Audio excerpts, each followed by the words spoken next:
Hello and welcome to our first Circle Southwest podcast. My name is Sara Radford and I'm one of the Circle's coordinators in the Southwest. Today I'm speaking with Maz, one of our regular volunteers, about her motivation to volunteer and her experience of being part of a circle. Hi Maz, thanks so much for joining me this morning to talk about your volunteering with Circle Southwest. I wonder if you would mind casting your own mind back and talking about what it was that inspired you to volunteer with Circle Southwest in the first place. So I came across Circle Southwest when I was doing some research. I'm a writer and I was doing some research for something I was writing. I saw it and I at the time thought, that's a really good idea. Finished the bit of work I was doing and then thought, I think this is actually something I really want to do. So I got in touch and found out a bit more about it and the training that would be provided to me. And I thought, yeah, that's something I need to do. I've always been really interested in restorative justice, just generally. I guess from a personal place, I've known people that have been, not through the prison system, but had run-ins with the criminal justice sector. And I know it takes a lot of time and support to make any changes in your life at all, even for quite minor convictions. And I just thought, if you've done something very bad, how do you come back from that? And looking into circles and what circles can do for people, I thought, well, this is a really tangible way I can make a difference and help someone to turn their life around.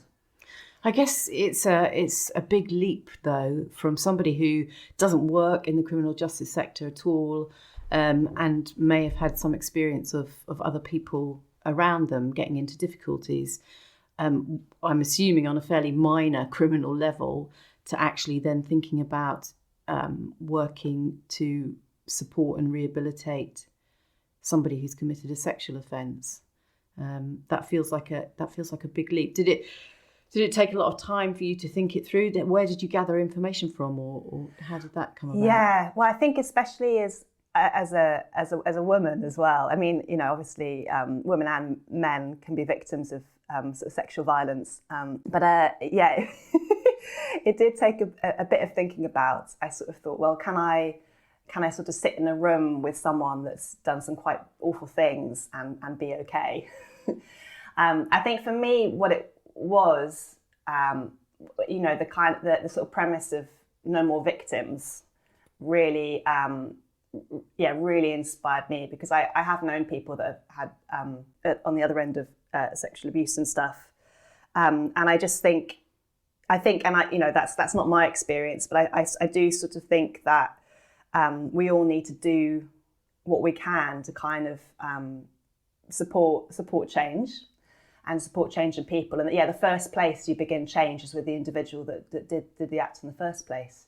So for me, I just felt that, we can get really upset about these awful things that people do. But what an opportunity to actually be on the front line making a difference. So there was that. And also I liked the model. When I was looking into it and looking up, through the website mostly, and then I had a phone call with someone from Circles who just chatted to me about the experience and why I wanted to do it, and I sort of learned about the structure of it. The sort of long term, the length of the program, I guess, I found really interesting, because it's very focused. You're just meeting with one person once a week for a year. And in that time, you can really do a lot. So I just felt that as a voluntary role, this would be something where I could make an impact and feel quite like empowered myself by doing that, as well as helping someone else sort of turn their life around, I guess. So I was looking for, I was interested in different people and why they do what they do. So I guess some part of me wanted to understand how someone gets to that level of sexual entitlement, that they'll do something very harmful to someone else. That's always been a question I've never been able to wrap my head around. And I guess part of me wanted to understand the journey of how that happens. And I very quickly learned, and I'd learned a bit of this from sort of wraparound research I'd done for the thing I was writing, but I quickly learned that often people come to do bad things in their life as a result of accumulative circumstances. And actually some of these people are victims themselves of abuse, and somewhere you've got to break the cycle. So this just felt like a good place to start. And I think, you obviously thought really long and hard about whether this volunteering role was for you. We do, obviously, when you're in a circle, you're working with 2 or 3 other volunteers. And I guess, that adds to the complexity or the sophistication of the volunteering role, doesn't it? How did you find, or how are you finding, because I know you're still in circles now, that process of kind of working out how you're going to work together as volunteers in a circle? Yeah, that element of it actually is it surprised me, but is a fantastic element of the program, because the volunteers are often fascinating people, and you've all sort of come together to do this slightly mad thing for someone that has been cast out of society, and all the volunteers have a reason for why they do it in a story, and you work together, and the training teaches you how to do that a bit as well. But something that I really wanted to make sure when I signed up to circles, it wasn't going to be just me and a sex offender ever, which it never is. And your other circle volunteers have your back, and they support you, as well as the core member. And the meetings are very kind of sort of holistic in that sense. Before we meet our core member, we have a chat together as a bunch of volunteers about how we might approach this meeting. We check in with each other, and the people that are drawn to this kind of work are often very good listeners, very sensitive, very compassionate. So I'm at the moment, actually, we have this quite nice thing we do. We check in with each other before we begin the meeting, just to see where everyone's at. And that leads to quite a nice time. You do connect with the volunteers quite a lot, and I still meet up with some of the volunteers I've worked with on past circles, and you kind of make new friends, but also new friends that you would never meet, another walk of life, all kinds of backgrounds, ages, experiences, and that's all part of it, and that's great.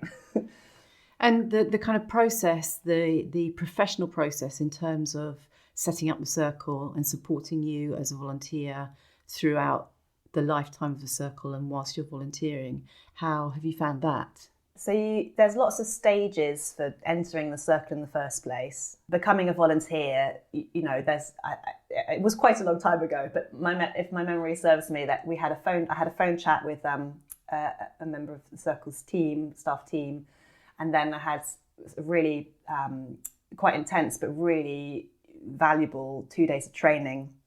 And then when a circle begins, you have a sort of chats about your availability and your circle member, but then ongoing throughout the circle, there are touch points, there are reviews for the whole circle to meet together as a team and talk about it, for the volunteers to meet with the circle's coordinator and talk about how it's going, and there's also opportunity to just have coordinators are always at the end of the phone if you do need to chat about something. If something's come up and you're personally not sure about it, you can have a one-to-one with a member of staff about it. There's also packages of training alongside, so just to support you in your work. There's webinars that you can sign up to. There's face-to-face training that happens sometimes to just to support volunteers to know more, I guess, to get better at your role, but also just to make sure you keep yourself safe.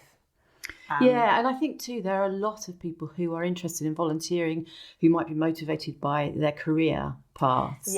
And I think that being able to offer those kinds of additional trainings, as well as sort of personal development, if you're staying and just as a volunteer in a circle without that kind of career motivation, it's really interesting. But also the opportunity to learn more about different areas that may be of interest in your career path.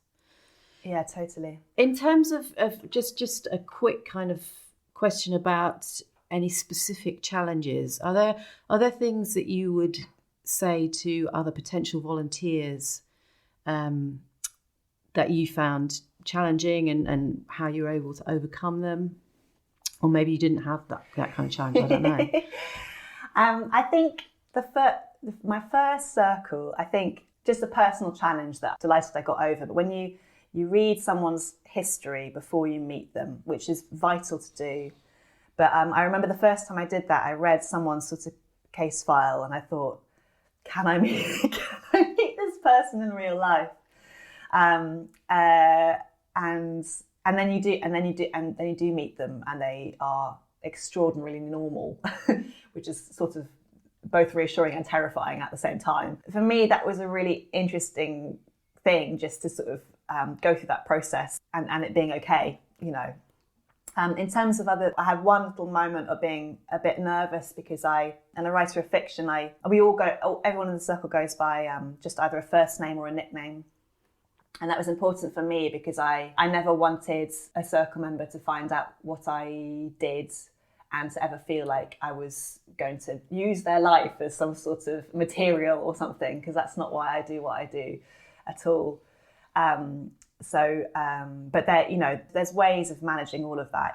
You can be very boundaried. Sorry to interrupt you. So I remember quite distinctly, you know, you were very upfront with me. I was your circle coordinator at the time. Yeah.